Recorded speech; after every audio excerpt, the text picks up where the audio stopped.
So Aziz, feel free to introduce yourself, and we can jump into the first question. Cool. Yeah. Hi, everyone. My name is Aziz, and I am from the engineering team here at Builder. Uh, I work mostly on a lot of things within Builder the last few years. I was the second engineer on the team. So I'm hoping I can help answer some questions and discuss features, integrations, however you guys want to ask. Cool. I see the questions coming from Luke. And the first one is, how do you integrate Builder into a React or Angular application? I can talk about integration in general.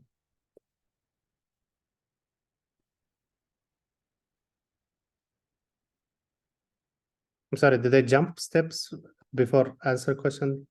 Okay, cool. No, that's great. Yep, just jump right into it. That's totally good. All right, let's close those things, move the part. So the question is how would you integrate Builder into a React or an Angular application?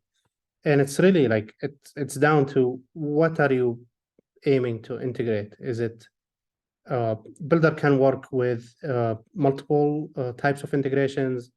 So most people would say, well, I want my marketing team to be able to build pages, marketing pages, landing pages for their ad campaigns.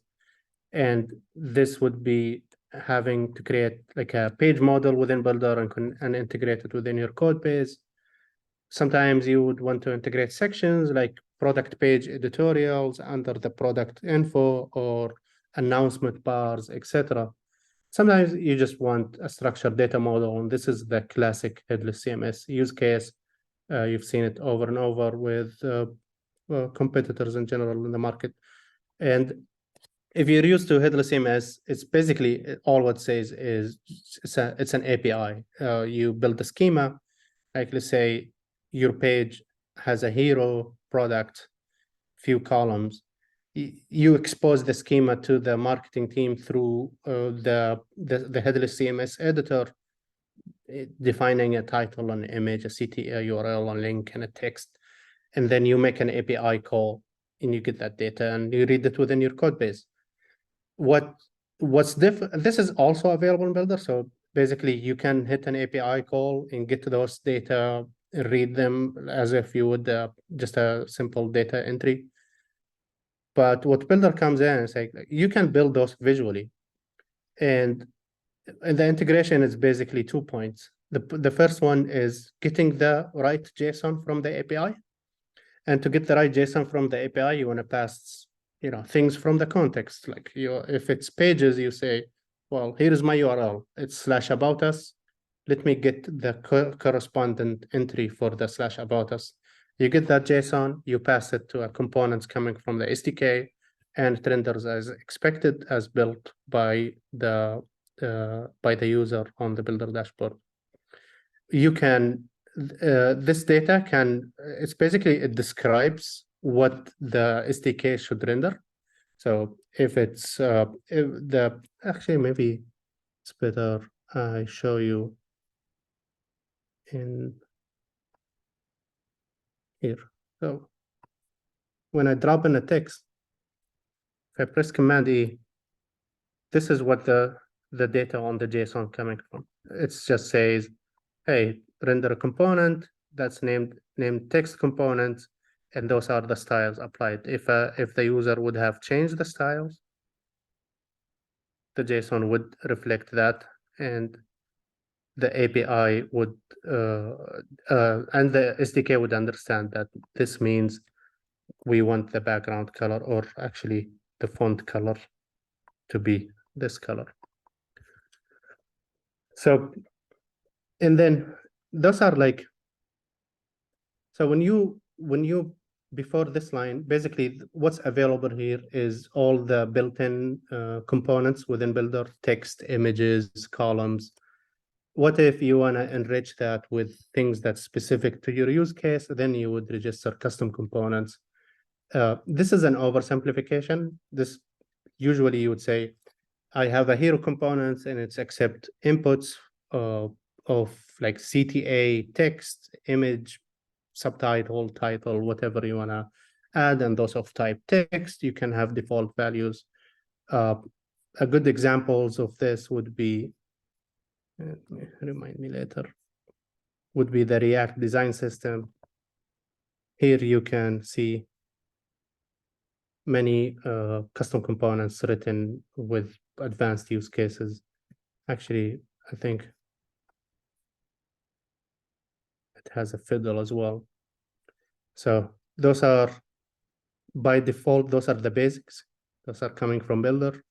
And you can add your own sections to the insert menu. Those are my simple components, dynamic components. Those are like things that you have configured while integrating Builder. So with that in mind, so to integrate Builder, you want to make an API call either on the server, on the client. It doesn't really matter. If you want it to be server-side rendered, you want to make it on the server, get that JSON, pass it to the corresponding render component, and you would get what you built. With React, this can be either in a use effect, like if you're doing like simple single page application. If you're doing Next.js, it's going to be in the get server-side props or in the get static props, and I can show some code examples. Actually, maybe we can show it now.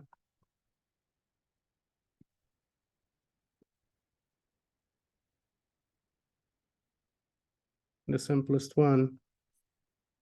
If you're familiar with Next.js, this is basically the double bracket, the dot page.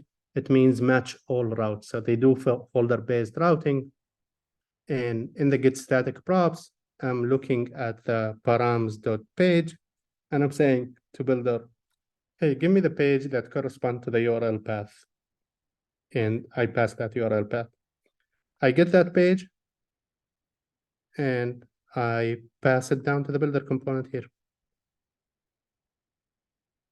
The same with Angular, the same with Svelte, the same with every other framework. We do have a component that render that JSON into actual code, or into however you render it into an HTML. And this component in the React is called builder components, but in the Gen 2 SDKs like Svelte and Quick, it's called render content or just plain content. Rendering this content here, rendering this content here, this basically tells Builder or that there is a Builder content here. When we go ahead and embed this page, let's say, embed it within Builder, which is how the preview URL work. Let's go to the home page. It doesn't matter actually. So let me delete everything. Because there is no content here, it's going to show you to add a block within Builder. And this is basically how Builder knew that there is an editable region, is that it embedded your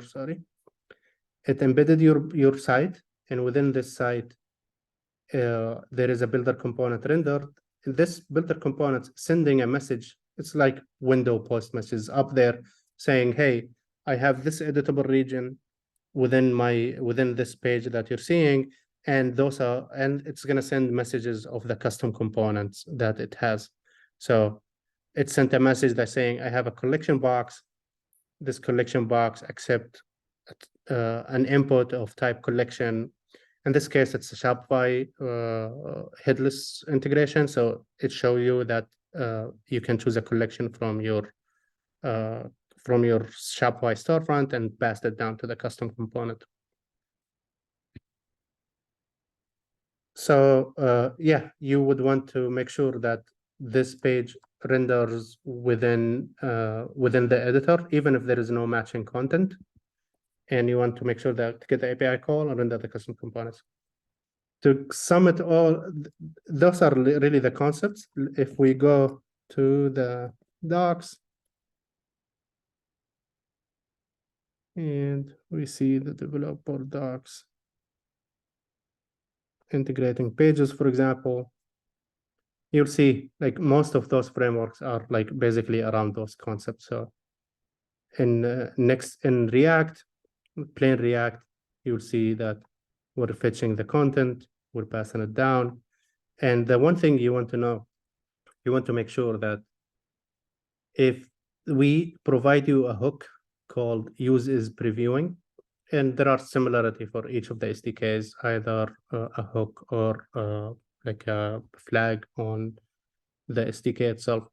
And this hook would be true if you're previewing within Builder. The reason we read that is we want to render actually the Builder components, even if there is no, even if it's not found. That means we want to render it, sorry, when you're previewing or editing within Builder. I hope I didn't overcomplicate it, but yeah, let me know if there is any questions more on how would you integrate. I think that was great, super helpful. I've seen the use as previewing, and I've always wondered, like, I do it because like that's what the docs say, I use it, but I've always wondered, why am I doing this? So that was helpful. Yeah, the reason you Uh, need it is imagine, like, if I'm previewing on something that was never published in production, this would be 404. Let me yeah, do view current draft. Right now it renders because the SDK knows that you're is previewing, but let me remove the param that, yeah, this would 404. 404, that means, well, how would the editor know that there is an editable region here? So you just want to read that. yeah, yeah. That's something I've hit before, so you just solved it for me. That's Uh, you talked a bit about, and you just showed specifically right there, a custom component. Could you maybe go into like how someone might register kind of a custom component so that it could show up in the editor like you have there? Yeah, absolutely. So the as I said, like the thing I showed here, this is an oversimplification, but let's go through a real example. And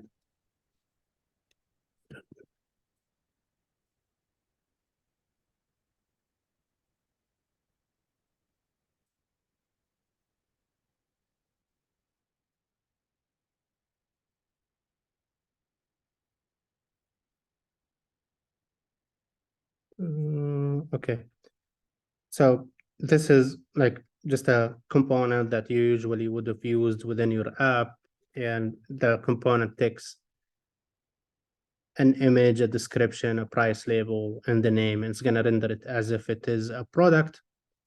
But how would I register this within Builder? Let's take a look at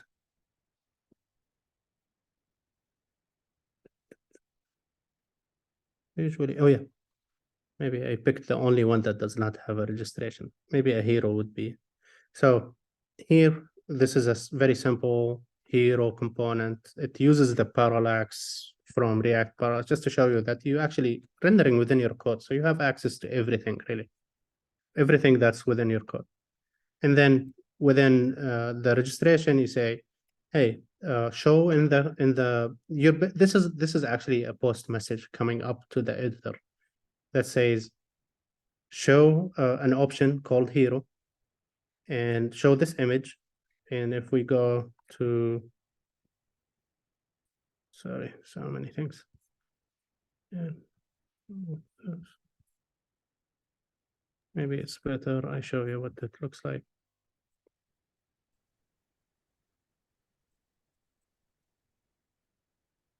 So you're saying render this image as an icon, and this is the image here. And when the user wants to edit it, show them an option of title with a default value and of type string, maybe an image with only allowed those types with a default value as well, and etc. So let's take a look at what that looks like. I'm gonna drop in a hero, and I press edit. You're gonna see the default value, your title is here, the default image that I added, button link, and of course, I can change, and you'll see it's what you see, what you get. in your code, you're gonna get those as props. So in the component option, I press Command E to show this. It's nice. And you can always inspect the schema that you sent to the builder, just in case your schema was kind of dynamic and calculated based on other things. I think something that's pretty kind of interesting. Someone had asked a question asking about how Builder is different than a specific CMS who does something similar. And I think what's pretty interesting here is basically you don't actually have to change your actual component.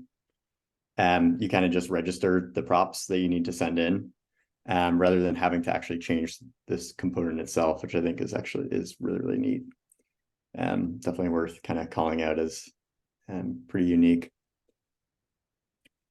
I think that was super helpful. And the last question that we got right before that people submitted before this was, do you have any like multi-brand, website capabilities, or can you talk a Yeah. little bit Before about we go to there, I think the Oh, question sure. about it, how do you use reusable component libraries with Builder? Are there any advanced custom component use cases? We have not touched on that. Or I actually started. So the idea is you built your components, you built the registration for those components. What we see companies do is within the they either within the design system library they have, or as an accompanying library, they have that registration ready. We'll see even more like advanced people where it actually auto-generate the registration for them based on the types, but you don't really need to go there. The idea is the same way. So within Builder, you have, if I go to one of them, you have those components called tabs. Yeah, tabs or carousel. Yeah. So within those components, they're actually Builder widgets library, and people do import them directly within their code base. So if they want to have access to that, and it's really as if you're building like just within your design system or your component library, you can add the registration as well. So let's go to the widgets. And this is the code for the widgets is open source. And you can see like you have the components that it's still class component, but it's really the same as like any code components. And at the end, or if we go to registrations, yeah, carousel.config, you'll see us actually registering those carousel configuration. This would also serve as an advanced custom component use case, carousels or columns or tabs. Those are like components that takes inner child, and uh, we do support that. We actually support, let's if we go to back to the React design system, there's plenty of examples here of advanced custom components, which is the second section of the question. And let me show you this. So we have this hero, and it takes those, and it's like it's very rigid. Sometimes you don't want that. You want the people to drop in a hero, and within this hero, they can edit everything. They can even drop in other things. Not that you'd want to drop the product list within the hero, but now you have it. Well, actually, this opens up for another thing. It was like, well, hey, I have hero. I wanted to accept children, but I don't want button components to be there, for example. And you would do that by this hero children builder. You can say I want the child to be, and this query is MongoDB style query, sorry. So you're saying if the component.name is in button text heading, then accept it. Otherwise, it would block publishing. So this worked, but if I would have dropped anything else, it should block publishing, except that this is actually a story book. So you're not really publishing anything. And you can pass also default children. That's why when we dropped the here with children, it automatically added those things in it. That's an advanced custom use cases. But if you really want to go deeper into it, I recommend reading either the widgets library code base or go through the React design system. And if you see something interesting, you can always jump into the code here.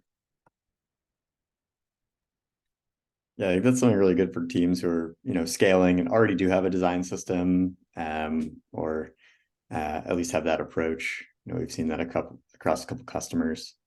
It's really cool, especially when you're using components in app, and like say you're a SaaS company or you've got multiple sites, you're using components across them, and I think that's really neat. Yeah. No, that's really the case, and so this also a good segue for the multi-brand, multi-website capabilities. So like as long as you have your components library registered its inputs and its schema within the code base, we don't care like what are you like which space are you in. Just the moment that we know with those messages goes up, we show you the insert menu here because we know those components are available within this context. So a couple of things you can make your components work with multiple brand. First, they need to be theme aware. That means if I would change the theme from the specific brand to the other brand, it would match the style of the other brand as well.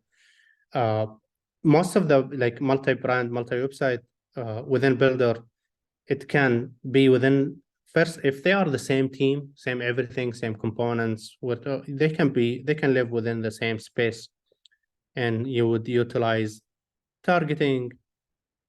Instead of just having a URL/new page, you would have a URL and a site, and the site would be, a.example.com or b.example.com, or you can even combine both.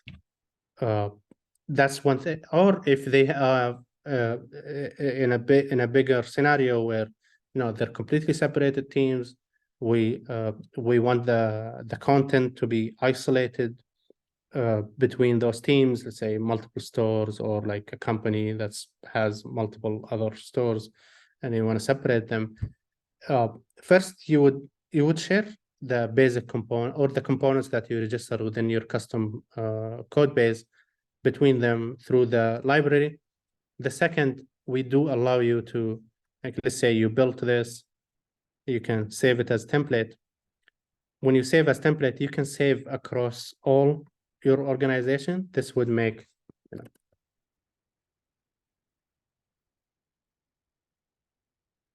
it available across all the spaces that you have. And let's say, actually, maybe like if you're super new to Builder, a space is really like a project. It's like an isolated content container, and those are the spaces here.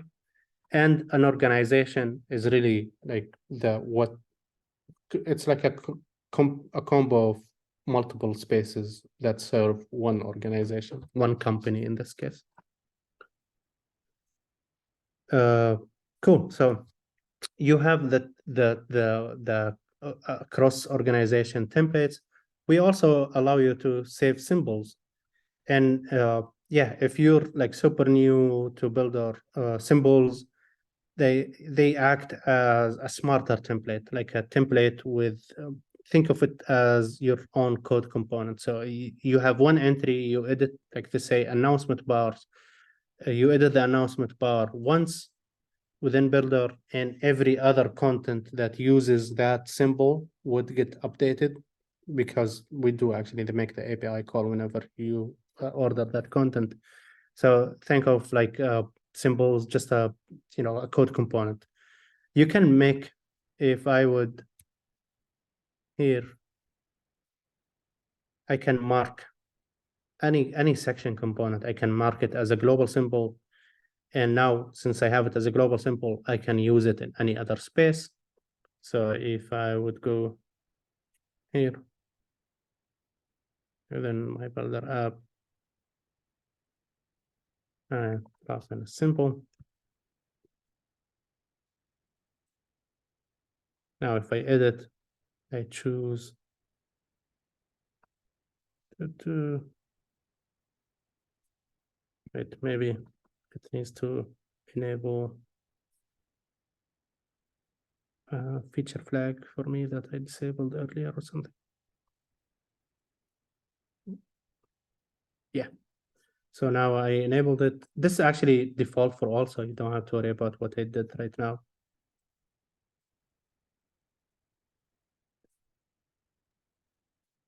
I love sneak peeks into new features that are kind of niche for some of our customers, but we do have so many multi-site, multi-brand customers that this actually, I think this makes a ton of sense.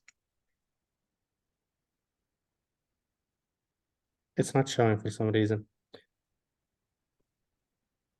Ooh.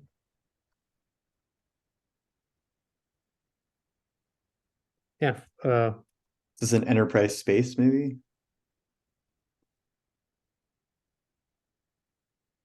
I think it just decided to put me in. Yeah, it is enabled.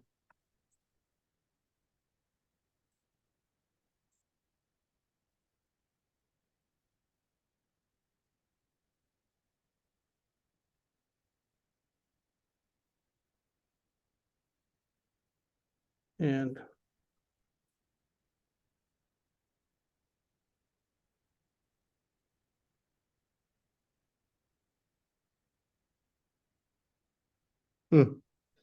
yeah, this is so the feature would eventually would I want to show this, but for some reason it's not showing. I think something about the feature flag, or maybe the space account configuration. But in general, it should show you global symbols and the announcement bars that we made it global here. Oh, maybe that's why. Yeah.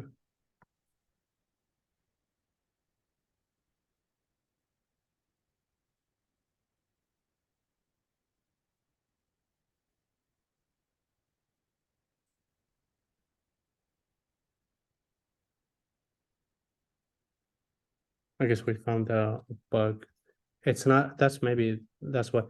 But yeah, in general, once we're done with this feature, you should see it on all other spaces, which allows you to use announcement bar across brands, across stores, etc. I love that sneak peek. Yeah. Despite it, I bet it's a weird like space enterprisey account configuration on this demo, is my guess. But Okay. cool. Um, we've got a question here. Yeah. I don't know if I have an answer to this, but maybe you will. Kind of a philosophical one. Thanks for this one, Kyle. What's the feature you'd most like to see added to Builder? There are a few in my head. They're mostly like love marks. Like I would, I don't know if you're familiar with Gatsby. Mhm. Gatsby have this thing where like whenever you use an image in Gatsby, you can actually just publish. You can actually use like an SVG blurred version of it when you load the page. So if you remember the earlier version of Gatsby, when I saw it, it's like, oh, This is actually very cool because you see the image progressively rendered Hmm. before. So while it loads, you have the SVG actually inlined there. And this is something that I feel like we can easily do. We just haven't got to it. Uh, since you're dropping the image before build, so we know the image, we know you're choosing the image actually from within Builder. So we can easily generate an SVG blurred option to it. So while it loads, and then align it, and then while it loads, it shows. Uh, And that helps with, I'm guessing, performance, yeah, because it you helps with could perceived load everything performance. and not have to block it or wait Yeah, for images to. yeah. If you maybe I can Gatsby log example, for example, and maybe there is a link here.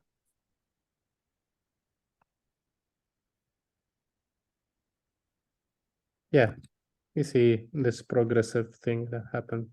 This, I think, if I would disable JavaScript, no, same. Uh, yeah, something like this. Uh, Other options I would want to maybe later also in the love marks kind of features, which is in the history tab. Oh, maybe that's why this is not an enterprise account. Cool. Yeah, that makes sense why I didn't see the global symbols. But let's go to the history tab. Hopefully something that makes sense where, yeah, so you see it showed you the text and it's just a comparison of images. I feel like we can instead generate those small videos of scrolling through a mobile app on a tablet and the desktop size, and it shows you on the comparison on like so you know exactly what has changed. uh, I feel like this eventually will get some TLC and move in. Right now it can show you JSON diff and image diffs as well between publishes and checkpoint and etc. I think that the image diff thing is so cool that, like, I think a lot of people don't know it exists. And then when you see it, it's really neat just to be able to quickly scan the differences between pages. Yeah, it's awesome. I love it.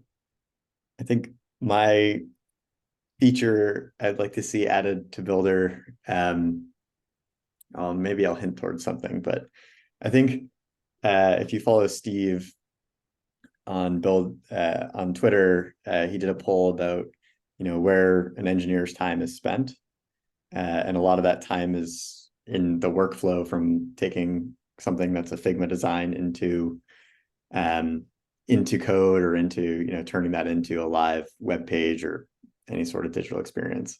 So I'd love to see something take that to we already have a Figma to code um, Figma to code plugin, but I'd like to see that take another step forward. And Kyle, it's a good question because I wouldn't be saying this if it wasn't something we were thinking about. Um, Awesome. Yeah, that's definitely something I'm excited about as well. Uh, we actually we have something coming for that soon. Did I spill the beans, Mike?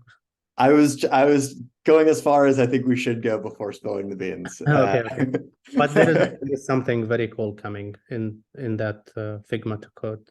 So uh, Kyle say it doesn't quick do that. Actually, yeah, maybe it does. I haven't tried quick in some time, but yeah, that feature with the Gatsby image blur, it was a few years ago. I think Gatsby started it. It's cool. Uh, give credit to Gatsby for that.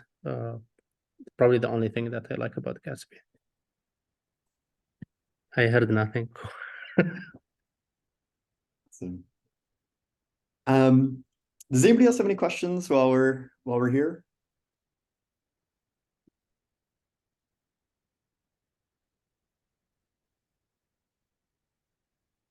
No? Cool. I think one of the things that kind of I like that you showed the integration. I like that you showed integrations actually, not just with your site, but with like a third party. How you brought in the um those items that was hooked up to like a Shopify catalog. I thought that was really cool. I feel like oftentimes that is something that kind of is a light bulb for some folks just starting out with Builder. The custom components, awesome, multi-site, for enterprise customers and enterprise accounts only, with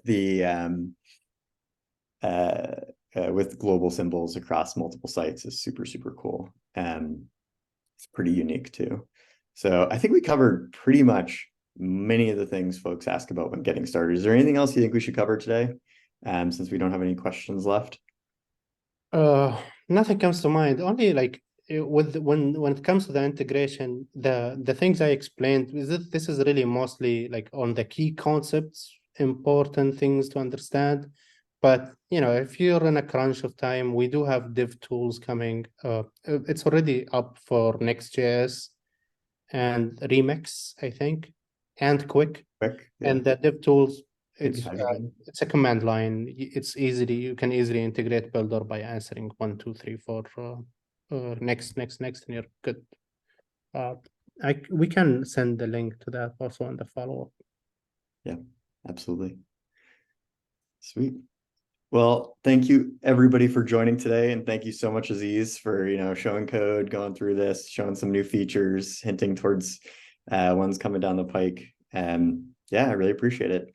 And we will follow up with a link for anybody who registered for this, link to this video, and some other resources. And until next time, thank you all so much. Thanks, everyone.